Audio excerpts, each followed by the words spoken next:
The darkness between stars held secrets, secrets that humanity had been blind to for millennia. Until now. Admiral Thomas Reed stared at the screen in the command center of Earth Orbital Station Alpha, his weathered face, marked by decades of service to the United Earth Defense Force, showed no emotion as he studied the data. But inside, his mind raced. "Play it again," he ordered, his deep voice steady despite the gravity of what he was seeing. The technician nodded and restarted the recording. Strange patterns appeared in the electromagnetic spectrum, subtle distortions that most would dismiss as background noise. But Reed had spent his life looking for patterns where others saw chaos. "How long has this been happening?" he asked. "We've confirmed similar signals dating back 40 years, sir," replied Dr. Vance, the head scientist. "But once we knew what to look for, we found traces in old data going back centuries." Reed rubbed his chin. "They've been watching us." The revelation had come 3 days ago, when a routine sweep of the Kuiper Belt had detected an object made of materials unknown to Earth science. The recovery team had brought back fragments of what could only be described as alien technology, advanced beyond human understanding, yet clearly damaged and abandoned. It wasn't first contact. It was evidence of deliberate avoidance. In Washington, D.C., world leaders gathered in an emergency session. The room buzzed with tension as Reed presented his findings. "Ladies and gentlemen," he began, "Earth is under surveillance. These signals appear at regular intervals throughout our solar system. They're subtle, designed to be invisible to our detection methods, or at least the detection methods they thought we had." President Garcia leaned forward. "You're saying aliens have been spying on us?" "Not just one group," Reed replied. "Based on signal variations, we believe multiple civilizations have been monitoring Earth. Some signals date back to before we harnessed electricity." The Russian president scoffed. "If they're so advanced, why hide? Why not just conquer us?"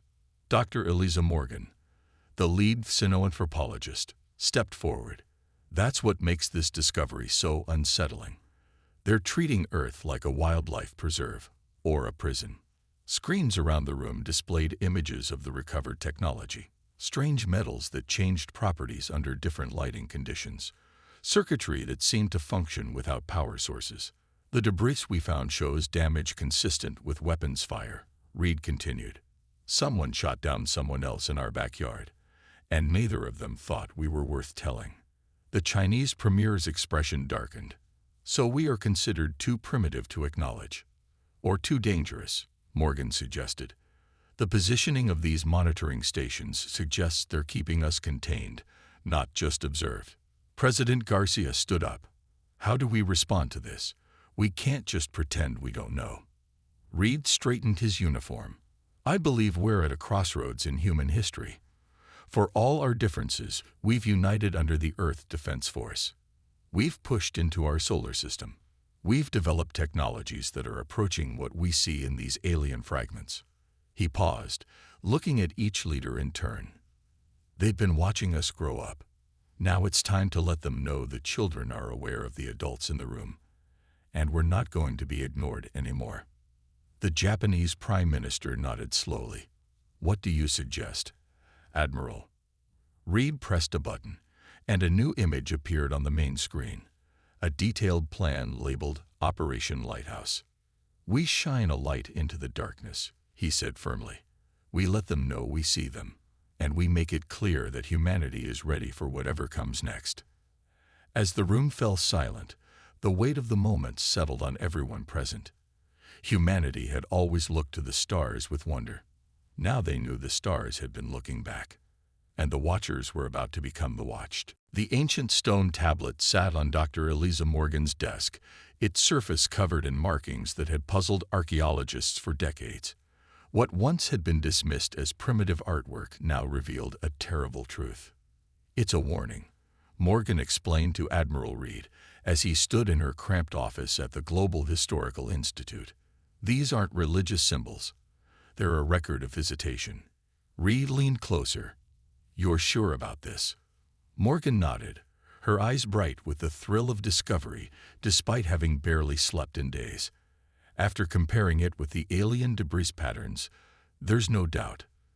This tablet from 5000 BC shows the same design elements we found in the Kuiper Belt technology. She pulled up images on her screen: cave paintings from France, stone carvings from Peru, ancient Japanese scrolls, and African tribal masks. All shared subtle patterns that matched the alien technology. They'd been here before, she said, many times, and different groups, judging by the variations. Reed's face darkened. So much for the Prime Directive. It's worse than that, Morgan replied. Look at this. She revealed a translation of ancient Sumerian text found alongside similar markings. The sky visitors set boundaries beyond which we must not travel. They speak of quarantine and containment. Earth was designated as a restricted zone. Reed stared at the evidence. A prison planet. Or a nature preserve, Morgan suggested. Either way, we weren't supposed to know. Later that day, in a secured underground facility, Reed met with Dr. Marcus Bell, head of the Anomalous Incidents Division, a department that had long been ridiculed for investigating UFO sightings. 30 years of being called crazy, Bell said with a bitter smile. Now everyone wants my files. Reed nodded sympathetically. Show me what you've got. Bell opened a secure terminal. We've cataloged 437 incidents over the past century that couldn't be explained by conventional means. Crashes in remote locations where technology disappeared before investigation teams arrived. Electromagnetic anomalies that matched no known pattern until now. The screen displayed a world map dotted with incident markers. They weren't random, Reed observed. They follow a pattern. Testing our defenses, Bell confirmed. Probing our detection capabilities. Each incident pushed a little further into our territory, checking our response times. Reed studied the timeline. The incidents increased after we developed nuclear weapons. And again after our first space missions, Bell added. And look at this spike during the 2030s quantum computing breakthrough. The pattern was clear: increased surveillance whenever humanity made technological leaps. There's something else, Bell said, lowering his voice despite the secure room. Some of these crash sites left biological evidence.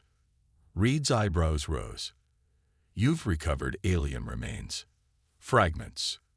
And they're odd.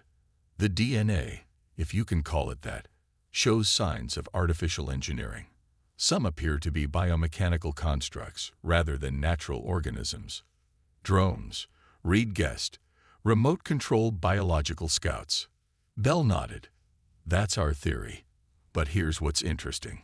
The recovery teams reported signs of fear. Whatever these beings were, their last moments showed terror. Reed considered this. They're afraid of us. Or something about us, Bell agreed. Analysis of recovered materials suggests multiple alien civilizations consider humans dangerously unpredictable. Our emotions, our creativity, our aggression. They don't understand us. Reed walked to the window overlooking the facility below, where engineers studied recovered alien technology. They've contained us because they fear what we might become, he said quietly. He turned back to Bell, determination hardening his features. Operation Lighthouse moves forward tomorrow. If they've been watching us behind a one-way mirror, it's time to break the glass. Below them, scientists began preparations for humanity's first deliberate message to the stars. Not a greeting, but a declaration. The quarantine was over. The United Earth Council chamber fell silent as President Garcia took the podium. Representatives from every nation on Earth watched intently, some in person, others through secure feeds. This meeting would determine the words humanity would first officially speak to the stars. We stand at a crossroads, Garcia began. For centuries, perhaps millennia, other civilizations have watched us from the shadows. They'd studied us, contained us, and deemed us unworthy of contact. Today, we change that. Commander Alex Foster sat in the front row, listening carefully. In 12 hours, his team would be responsible for broadcasting humanity's message using the modified alien technology recovered from the Kuiper Belt. The pressure weighed heavily on his shoulders. "The message must be clear but not threatening," advised the Chinese representative. "We cannot appear weak, but direct aggression would be unwise given our technological disadvantage." The Russian delegate disagreed. "We must show strength immediately. They already fear our potential. We should confirm those fears are justified." Debate raged for hours as each nation fought to include their priorities. Foster watched with growing concern until Admiral Reed finally raised his hand for silence. "We're missing the point," Reed said firmly. "This isn't about threats or submission. It's about acknowledgement. We know they're there. They know we're here. The pretense is over." In the transmission facility beneath the Atacama Desert, Foster supervised final preparations. The repurposed alien tech hummed with energy, connected to Earth's most powerful transmitters. Scientists had worked day and night to understand the technology enough to use it without destroying it. "How confident are we this will work?" Foster asked Dr. Patel, the lead engineer. Patel shrugged. 70%. "The power requirements are enormous, but the alien amplification system should boost our signal far beyond our normal capabilities. And they'll definitely hear us." "Oh, they'll hear us," Patel confirmed. "We're not just sending radio waves. This technology operates on quantum principles. It's like we're knocking on their front door rather than shouting from across the street." Foster nodded and opened the sealed document containing humanity's message. He read it one final time before loading it into the system. The message began diplomatically, acknowledging the evidence of long-term observation and expressing humanity's desire for peaceful contact. It continued with a brief history of human civilization and key technological achievements, carefully selected to demonstrate intelligence and capability without revealing strategic weaknesses. The middle section contained technical specifications of Earth's defensive systems, not detailed enough to be useful for planning an attack, but clear enough to demonstrate that humanity could defend itself. It included footage of advanced weapons tests, quantum computing breakthroughs, and space exploration missions. The final part extended an invitation for open communication and exchange of knowledge, emphasizing humanity's peaceful intentions towards civilizations that approached with respect. It concluded with a simple but unmistakable warning. "We seek friendship with those who offer friendship. We offer respect to those who show respect. And we are prepared to meet any other approach with appropriate response. The quarantine is over. We are ready for our place among the stars."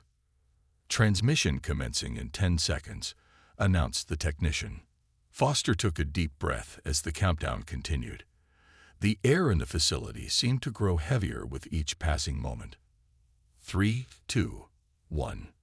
The alien technology pulsed with brilliant blue light. Earth's most powerful message shot outward, riding quantum pathways that humanity was only beginning to understand. In an instant, it bypassed the normal limitations of radio transmission, reaching far beyond what human technology alone could achieve. Across the solar system, hidden monitoring stations registered the signal. After centuries of silence, the subject of the experiment had spoken directly to the observers. "Message successfully transmitted," reported the technician. Foster nodded grimly. "Now we wait for an answer." The silence that followed felt different than any silence before. For the first time in human history, the cosmos knew that we knew they were watching. 93 days after Earth's message was sent, the alarm sounded throughout the United Earth Defense Force headquarters. Captain James Walker was in the middle of a training simulation when the emergency lights began flashing. "This is not a drill," announced the calm voice of the AI system. "Unknown object detected approaching the solar system. All senior officers report to command immediately." Walker moved swiftly through the corridors of the orbital station, his heart pounding. The moment humanity had been both hoping for and dreading had arrived. Admiral Reed was already at the command center when Walker arrived, studying the massive display showing the solar system. A blinking red dot appeared just beyond Neptune's orbit. "It came out of nowhere," explained the sensor officer. "One moment nothing. The next it was there. No conventional propulsion signature." Reed nodded to Walker. "Captain, it appears your ship is about to make history. The Meridian is the only vessel equipped with the modified engines." Walker straightened. The Meridian was humanity's most advanced warship, secretly fitted with propulsion systems reverse-engineered from alien technology. It was faster, more maneuverable, and better armed than anything else in Earth's fleet. "We're ready, sir," Walker responded, though his mouth had gone dry. "What are our orders?" Reed's expression was grim. "Make contact, determine their intentions, and show them humanity is not helpless." 6 hours later, the Meridian approached the alien vessel. Up close, it was like nothing Walker had ever seen. A massive structure of interlocking geometric shapes that seemed to shift and realign even as they watched. It was beautiful and terrifying at once. "No response to our hails," reported Communications Officer Tanya Rivera. "But they must know we're here." Walker studied the alien ship on the view screen. "They've come all this way in response to our message. They want to talk. They're just not sure how." He turned to his crew, seeing the mixture of fear and excitement on their faces. 100 men and women representing Earth on humanity's most important mission. "Open all frequencies," Walker ordered. "I'll try a direct approach." He cleared his throat. "This is Captain James Walker of the Earth vessel Meridian. We welcome you to our solar system and request communication." For a long moment, there was nothing. Then the ship's speakers filled with a strange harmonic sound that made Walker's teeth ache. The ship's AI attempted to translate, but produced only fragmented words. "They're trying," Rivera said. "The translation matrix needs more data." After several more exchanges, the alien communication became clearer. "We are observers. Your message, unexpected. The quarantine was necessary." Walker leaned forward. "Why was Earth quarantined?" "Your species, unusual development path. Emotional responses, unpredictable. Potential danger, requires observation." The crew exchanged glances. Walker chose his next words carefully. "We understand caution, but imprisonment without trial goes against our concepts of justice. We wish to be recognized as equals." The alien vessel pulsed with light. "We are the collective. Many civilizations watch developing worlds. Your world, special interest. Your evolution, unique pattern." "Special how?" Walker asked. "Most life evolves toward stability. Your species thrives on change, creates disorder, finds patterns in chaos. Dangerous, but valuable." Walker felt a chill. "Is that why you've come? To study us more closely?" The translation hesitated before continuing. "We come to assess your message, changed protocols. The Assembly must decide your status." "The Assembly?" Walker questioned. "Gathering of spacefaring civilizations. Governs galactic affairs. Your world now requires formal classification." Walker looked to his second-in-command, who nodded in understanding. This was bigger than they had imagined. Not just one alien race, but many. "We would like to learn more about this assembly," Walker said. "Would representatives of Earth be permitted to attend?" Another long pause followed before the response came. "Unprecedented, but possible. Prepare your representatives.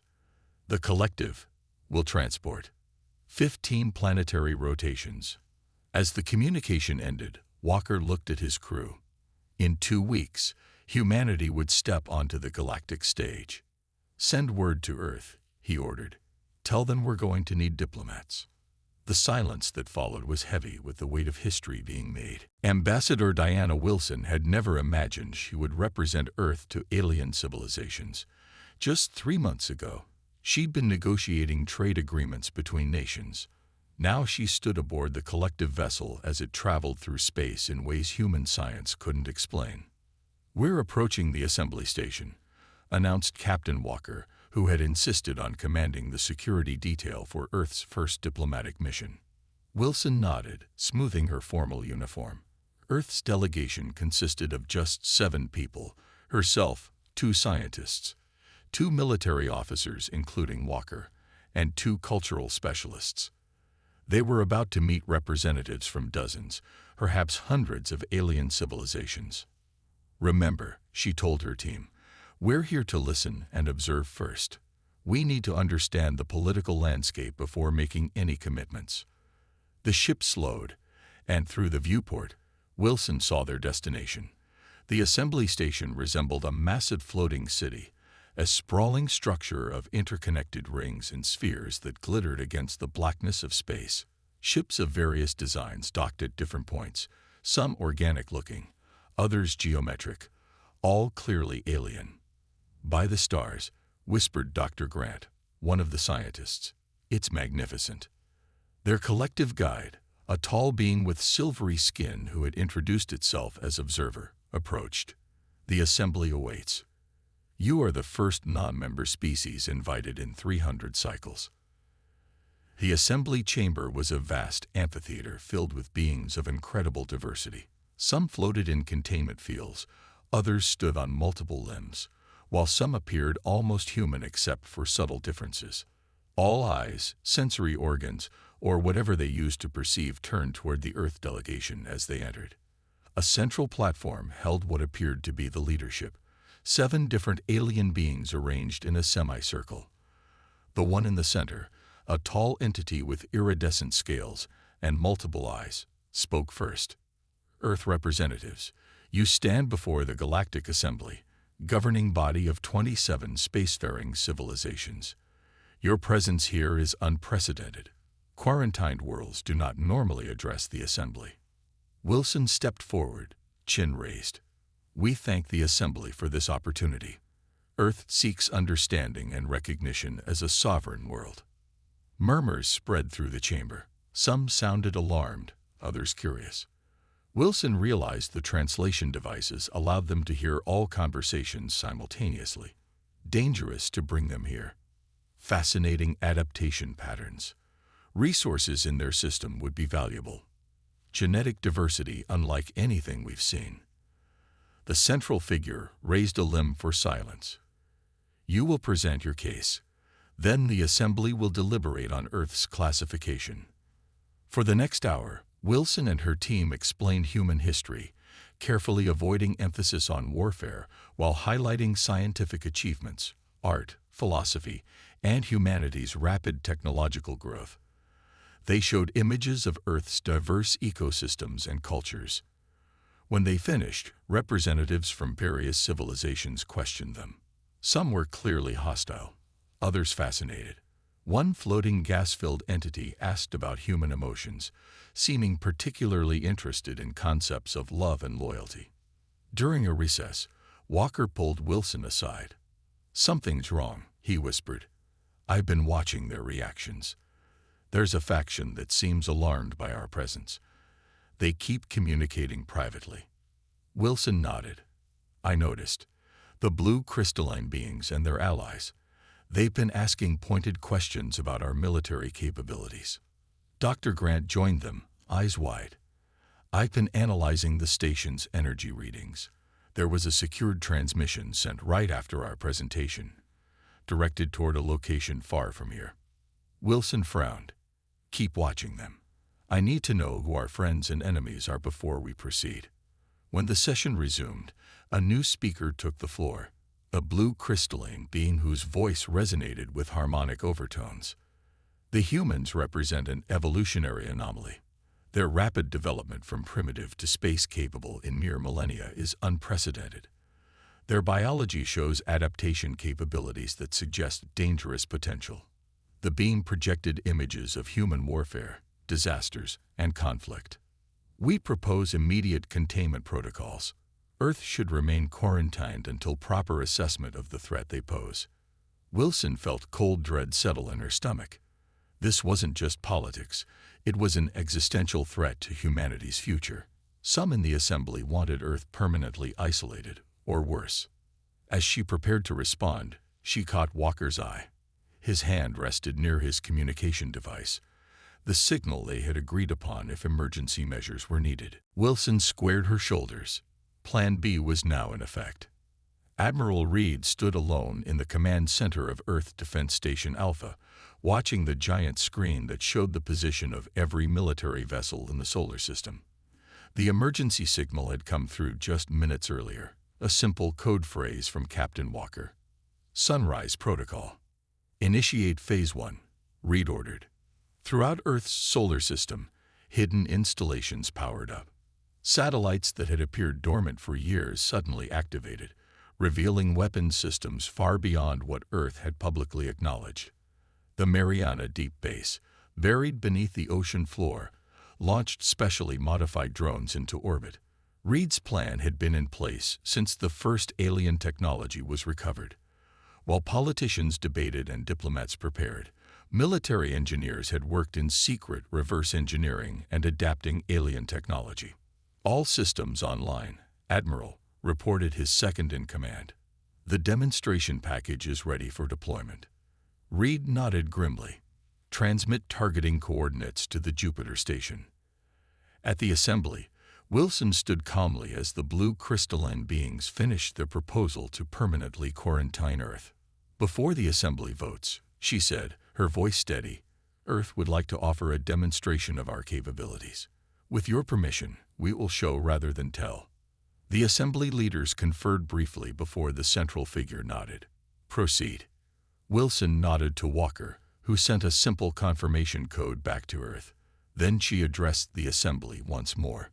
Humanity has been under observation for centuries without our knowledge or consent.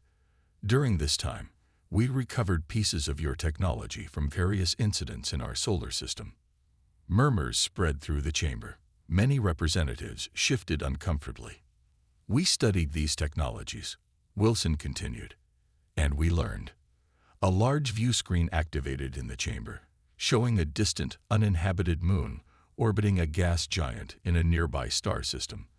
A location Earth had been informed was visible to the assembly. Please observe, Wilson said simply. For several seconds, nothing happened. Then a beam of concentrated energy, a perfect fusion of human innovation and reverse-engineered alien technology, struck the moon. The beam was precisely calibrated, carving an unmistakable symbol into the moon's surface, the Earth logo that had been sent in humanity's first message. Gasps and exclamations filled the chamber as the assembly witnessed technology that should have been centuries beyond human capability. Impossible, shouted the blue crystalline being. They cannot have developed such weapons so quickly. Wilson allowed herself a small smile. We didn't develop them. We adapted them from what we found. Humanity's greatest strength isn't our technology. It's our ability to learn, to reverse engineer, to take existing ideas and improve them. She stepped forward, her voice gaining strength. The weapon you just witnessed is impressive, but limited. It requires significant energy and careful targeting. What makes it remarkable is how quickly we understood and modified it.